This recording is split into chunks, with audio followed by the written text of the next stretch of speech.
It seems like only last year that every brand Supershoe was basically a Puma-based Supershoe, but in 2025, we've seen some brands shifting from Puma and implementing some crazy foams and some crazy geometries. Here are two examples this year of brands thinking outside the box. Today, we're comparing the Endorphine Elite 2 and the Fast-R Nitro Elite 3. What's up everybody, I'm Eric McIntyre, aka Rad Dad Bod, and you're watching Rad Dad Bod TV, where we review running shoes. Today, like I said, we're comparing the Elite 2 versus the R3, and if it's your first time watching one of my videos, you may notice some timestamps below.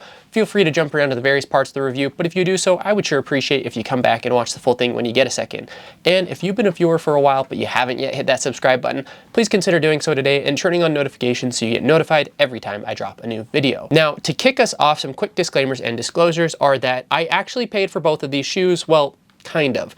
With the Endorphine Elite 2, I did get it partially reimbursed through WeViews, which is a crowdsourced review website, which I sometimes do multi-tester written reviews for.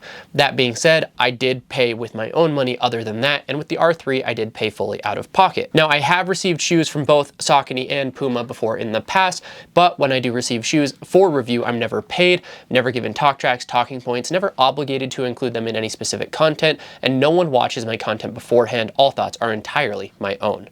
Now, with that out of the way, let's talk about the intended use of these two shoes. Both of these shoes are kind of the premium super shoe options for their respective brands. So with both Puma and Saucony, you have kind of your standard super shoe option in the Endorphin Pro line and the Deviate Nitro Elite line, and then these are kind of the elevated top tier versions, which are going to come in a little bit pricier as well. As such, they're supposed to kind of push the boundaries and be a little bit crazy, and it's where you're going to find their premier tech overall. Now, from a pricing perspective, as you would expect with premier technology, you're getting premier price points. So the Endorphin Elite 2 comes in at $275, and then the R3 comes in at $300. More and more, you're going to see kind of the premium version of super shoes around that $300 or surpassing that $300 mark. It's not going to be uncommon, unfortunately, going forward. At least that's the trend that we're seeing, especially with shoe prices probably increasing across the board in 2026. From a specs perspective, both of these shoes are pretty crazy. So for the Endorphin Elite 2, you have a weight of 7.1 ounces, which is 201 grams, and then the R3 comes in at a crazy 6 ounces, which is 170 grams. So both very, very light, but the R3 being a little bit lighter overall. Then from a stack perspective, the Endorphin Elite 2 is 40 in the heel, 32 in the forefoot for an 8mm drop, and then the R3 is 39 in the heel, 31 in the forefoot for an 8mm drop as well. So both have fairly aggressive drops for racing shoes. From a fit perspective, they're going to be pretty different. The Endorphin Elite 2 fits pretty wide, in my opinion. I would call it like not just wide foot friendly, but actively wide overall. From a length perspective, I would say it maybe runs a tiny bit short, but not enough that I would half size down even with the width. The toe box itself is a fairly standard fit. The midfoot though is wide, and I do feel like the heel is pretty wide to the point where I did have to use a runner's knot on the shoe. With the R3, the shoe fits true to size lengthwise, but I do feel like it fits pretty narrow throughout. So you have a narrow heel, a narrow midfoot, and then maybe a little bit more of a standard toe box. Lengthwise, true to size, I don't feel like it runs short. I would go with your normal size. Moving to the uppers, both these shoes have pretty crazy uppers overall, but they're fairly different. With the Endorphin Elite 2, you have a woven mesh, which is super breathable. So it's really comfortable. There's no hot spots, no rubbing, no chafing. You have a really soft heel counter as well, which can, as you can see, it can just kind of collapse there, but it just kind of cups and hugs your foot really nicely. It has some nice padding, and the material itself is super smooth and comfortable. The tongue is not really a detached tongue, so it's almost like a booty style upper where the tongue is just knit into it directly. And so you do get some okay lockdown, but like I said, you know, due to the width of the shoe and then the lack of an actual detached tongue, I do feel like, you know, there was some shifting in the shoe for me when I ran in it. Now, the upper itself still, again, very breathable, very comfortable, but I think that they should have gone with more of a traditional tongue if they're going to go this wide with the fit, right? The other thing is I do wonder if a more structured kind of heel would have been a little bit better for lockdown purposes. Again, it's just hard with a booty style upper to get lockdown if it's not the perfect fit for you. So I would say if you're narrow footed, this upper is just not going to work.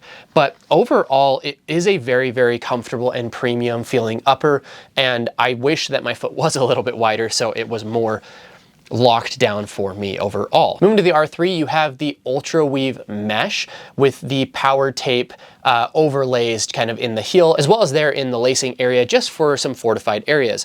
So this upper is super, super lightweight, but still has a more structured heel for the most part, which is nice. You get a little bit of cushion, but really not much. But that kind of curvature of the upper itself there in the heel counter keeps your foot and your heel locked in place really, really nicely. Now, if you're wide-footed, these probably aren't going to work for you. They're kind of the opposite end, so they are narrow through the midfoot, which allows for some really, really good lockdown. My biggest complaint with this upper though is that the tongue is just paper thin, and it will bunch up on you as you try and put it on. The nice thing though is because the laces run through the tongue in various spots, the tongue should stay still and it shouldn't bunch up while you run, so long as you get it right when you put the shoe on. So you may just have to fuss with it a little bit, but once it's in place, you're good to go. Obviously with this upper, it's going to be very, very breathable, and you still have some structure despite its minimal build, which is pretty cool. It feels more like a streamlined racing upper versus like, I've really struggled with booty style uppers in super shoes personally. So while this is really, really comfortable and I like it a lot, this one feels a little bit more locked in, a little bit more dialed, a little bit more race ready for me. Moving to the midsoles, you have a crazy new foam called Incredi-Run in the Endorphin Elite 2, which is a super critical TPE, which is kind of like a non-Newtonian fluid. So most people have seen videos already of people wearing these shoes and like squishing down the heels. It is so squishy, so soft, so crazy. And then you do have a carbon fiber plate that runs through the midsole. Now, the shoe looks like it will be crazy unstable. What I found is it's actually more stable than you would expect, but definitely obviously not going to be a good shoe for those who are overpronators or really aggressive heel strikers. I think if you have a heel strike but you're not overstriding, you might be okay with it. Like I fatigue on longer distances and will fall back on my heels, and I didn't feel like I was out of control. But with it feeling like a non-Newtonian fluid, like I said, when you run faster and you put more force into the shoe actually firms up. So it feels most comfortable at those faster paces. And it's not really a shoe that you know, sometimes there's super shoes that you can warm up in and do your run in. Sometimes there's super shoes that you want to warm up in your daily trainers or a non-plated trainer first, and then transition to the shoe for the bulk of your workout or the faster paces. This is a shoe that, like, I test shoes in both environments, and so I have run easy in the shoe just in warm-up paces to see kind of how it would feel, and you know, it's just not really made for that, but there's probably more pace versatility to it, or I think it's gonna be more usable for more people than I originally expected. At first, I thought that this would be restricted to kind of those who were running, like, frankly, not even sub 3, but like sub 250, 240 paces because of how crazy the foam is. It is a lot more accommodating than I expected for the most part, and I think a lot of people are going to really, really enjoy it. The R3, on the other hand, still also kind of a crazy geometry, and you have an ATPU foam in the midsole here for that Nitro Elite foam, so it's the ATPU version, and then you have the carbon fiber plate which runs through the shoe and then actually extends past the toe, which is pretty crazy.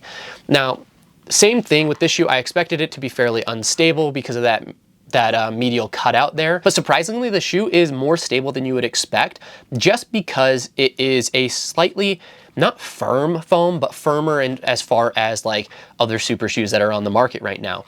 So the foam does compress, but it rebounds and it bounces back a lot better, and it doesn't feel like the squishy TPE in Incredi-Run or Light Strike Pro in the Adios Pro 4.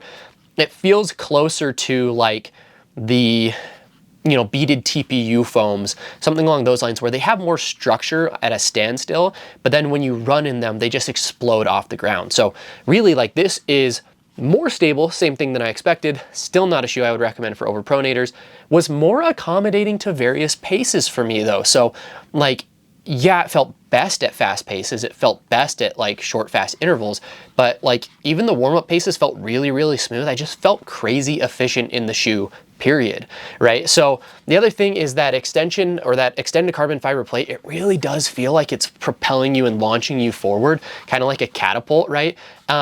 I like it. I'm a believer. Maybe it's a placebo effect, but like I really, really like running in the shoe, and I feel like it works really well with my stride. And again, that's even with kind of that cutout heel. to where I had someone ask me if it was appropriate for heel strikers. And like I said, so long as you're not like crazy overstriding, I do think like a heel striker could do okay in the shoe. Is it going to be the best shoe for that foot strike? Not necessarily, but there's a lot of factors other than just your foot strike that are going to go into how you enjoy or experience a shoe. So from a midsole perspective, both are really crazy. I think that the R3 is going to be a little bit more stable, a little bit more accommodating for people. But the Incredi-Run, that foam is like a lot of fun, really bouncy, really squishy, really soft and comfortable. So really cool experience. Not quite as friendly, I think, to a variety of paces though. Moving to the outsoles, you have the Puma grip rubber on the R3, which is one of the best rubber compounds in my opinion on the road.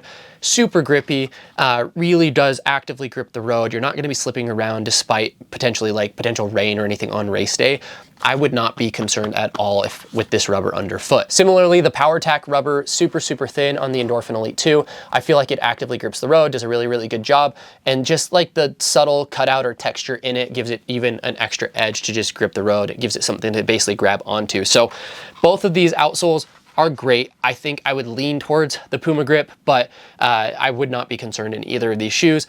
I can't remember if I've run on wet surfaces in the Endorphin Elite 2 though, so maybe watch some other reviews of other people to just get a feel of that outsole, but for the most part, wear and tear on both outsoles looking really good through 30+ miles, and overall just actively grip the road really well. Now, as far as my pick, I don't think this should surprise anyone if you've watched my reviews before, specifically the reviews of these two shoes. Like, I love both of these shoes, but for my foot strike, for, you know, how I experience the shoes, the R3 is going to be my choice. I think that if the fit was a little bit more dialed in the Endorphin Elite 2, then I could definitely do that. And I wouldn't be against, like, I wouldn't be worried to run a marathon in it. I just think that I feel a lot more secure and locked down in the R3, and I definitely feel faster in the R3. I do feel like the Endorphin Elite 2 is crazy responsive, but I feel like I have to work for it a little bit more due to kind of how soft that foam is. So, you know, that's just kind of my preference there. Both shoes, really cool. Love to see the innovation that both brands put into these overall. So just some final thoughts, right? Crazy year for super shoes in general. Every single brand has come out trying to make an aggressive super shoe, right? Any brand who was told that, hey, last year's model was a little bit conservative said, oh really? Well, watch this, and completely revamped basically what they put out this year. Whether that was the, you know, the Adios Pro 4, the CLO X1 2.0, the Hyperion Elite PB, right? Everyone is coming out swinging, and I'm a huge fan of what they've done. I haven't worn a super shoe this year that I haven't liked, but there are some that I love a little bit more. Right now, the R3 is my standard, right? That is my #1 for the year, but we've still got plenty to try out, plenty to test, so we'll update you throughout the year as far as where those rankings land. If you watched this far, I sure appreciate you. Please take a sec. Let me know in the comments what you enjoyed, what questions you have, what other comparisons you'd like to see on the channel. And if I have the shoes, if I'm running in them, I'd be more than happy to make that comparison on here for you. And if you came this far and you haven't yet hit that subscribe button, please go ahead, hit that now and turn on notifications so you get notified every time I drop a new video. And as always, we'll end with a question, which is, what has been your favorite foam of 2025? Let me know in the comments below. Thanks, everybody.